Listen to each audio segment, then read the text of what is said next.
اسرائیلی defence forces کا شمار دنیا کی چند سب سے طاقتور اور آرگنائزڈ ڈیفenس فورسز میں ہوتا ہے۔ کہاں سے آ رہی ہے اسرائیل کے پاس اتنی فوجی طاقت، اور کیا اس کے حریفوں حماس اور حزب اللہ کے پاس بھی اس قسم کا جنگی سازوسامان ہے کہ وہ اسرائیل کے سامنے ٹک پائیں؟ سرویلنس کے نظام سے لے کر ہتھیاروں تک اسرائیل کے پاس جنگی سازوسامان کی کوئی کمی نہیں ہے۔ انفیکٹ اسے مڈل ایسٹ کی سب سے طاقتور فوج کے طور پہ بھی دیکھا جاتا ہے۔ اس کے علاوہ اسرائیل کی مبینہ جوہری طاقتوں کا بھی ذکر نکلتا رہتا ہے۔ سب سے پہلے یہ سمجھنا ضروری ہے کہ اسرائیل کے پاس دو طرح کی فوج ہے، ایک ایکٹیو آرمی جس میں 1,69,000 فوجی ہیں، اور دوسری ہے ریزرو فورس جس میں 4,65,000 فوجی ہیں جن کو ضرورت پڑنے پر متحرک کیا جاتا ہے۔ اس کے علاوہ اسرائیل میں ہر مرد اور عورت کے لیے فوجی ٹریننگ لازمی ہے۔ ان سب کے ساتھ اسرائیلی فوج کے پاس 500 آرٹلری، 64 سے زائد میزائل لانچرز جس میں آئرن ڈوم شامل ہیں، 1590 ٹینک، 354 ہوائی جہاز اور 142 ہیلی کاپٹرز اور 49 نیوی کے جہاز ہیں۔ خطے میں امریکی ملٹری پریزنس اسرائیل کے لیے ایک بہت بڑی سپورٹ ہے، اور اسرائیل نیٹو میں شامل نہ ہونے کے باوجود امریکہ کا سب سے بڑا اتحادی ہے۔ اب سمجھتے ہیں کہ اسرائیل کے حریفوں یعنی حماس یا حزب اللہ کے پاس کتنی جنگی طاقت ہے۔ حماس کے ملٹری ونگز عز الدین القسام بریگیڈ کے ارکان کی تعداد 30 سے 40,000 کے درمیان بتائی جاتی ہے۔ اس کے پاس 250 کلومیٹر تک رینج کے 10,000 سے زائد راکٹس ہیں۔ زمین سے زمین پر مار کرنے والے یعنی میزائل 500 کلو گرام تک وزنی بم لے جا سکتے ہیں۔ سمندر میں چھاپا مار کارروائی کرنے والے 400 کے قریب نیول کمانڈو اور ڈرون کی صلاحیت بھی ہے۔ اینی ٹائم میزائل سسٹم میں روسی کولٹ پلیٹ فارم اور ایرانی فوجی ہتھیار شامل ہیں۔ حماس کو 500 کلومیٹر لمبی زیر زمین سرنگوں کی وجہ سے غزہ میں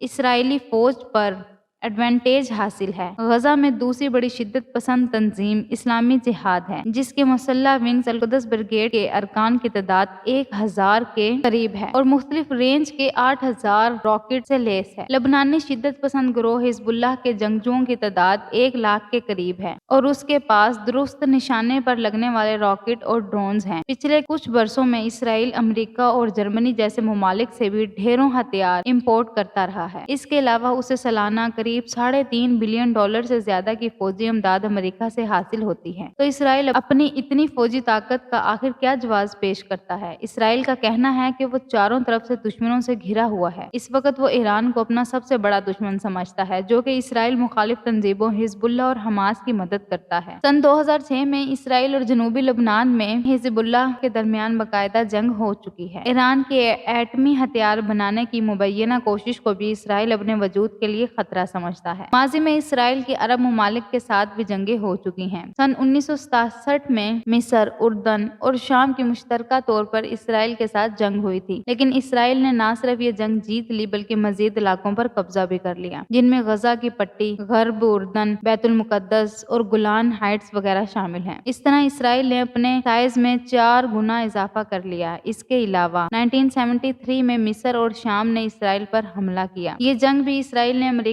کی مدد سے جیتی۔ 1967 کی جنگ کے بعد سے اسرائیل کو امریکہ سے ملنے والی فوجی امداد میں کافی اضافہ ہوا۔ امریکہ اور اسرائیل کے ریلیشن شپ کو ایک ٹو وے ریلیشن شپ کے طور پر دیکھا جاتا ہے۔ امریکہ اسرائیل کو فوجی امداد دیتا ہے۔ سوال یہ ہے کہ پھر اتنی بڑی ملٹری پاور کے سامنے حماس اور حزب اللہ جیسی چھوٹی ملیشیا کی کیا حیثیت ہے، اور آخر اسرائیل انہیں بے اثر کرنے میں کامیاب کیوں نہیں ہو سکا؟ حماس ایک سیاسی اور فوجی تنظیم ہے۔ اس نے تمام انتخابات جیت کر 2007 میں اقتدار حاصل کیا تھا اور اس وقت سے اب تک اقتدار میں ہے۔ وہ عام لوگوں میں گھلے ملے ہوئے ہیں اور یہی وجہ ہے کہ غزہ میں اتنی بڑی تعداد میں ہلاکتیں ہو رہی ہیں۔ اسرائیل کی فوج کے حماس کے ٹھکانوں پر حملے میں متعدد گھر زد میں آ رہے ہیں۔ یہ عام لوگ حماس یا دوسری شدت پسند تنظیم فلسطینی اسلامک جہاد کا حصہ نہیں ہیں۔ اس تنظیم کا مقصد بھی اسرائیل کا خاتمہ کرنا ہے۔ عام شہری بھی وہیں رہ رہے ہیں اور وہ ہلاک ہو رہے ہیں۔ سرحد کی دوسری طرف لبنان میں حزب اللہ ہے۔ لبنان کے داخلی سیاست میں وہ ایک طاقتور فوجی اور سیاسی تنظیم ہے۔ اس کے پاس بڑی تعداد میں ہتھیار اور گولہ بارود، 10 لاکھ راکٹس، میزائل،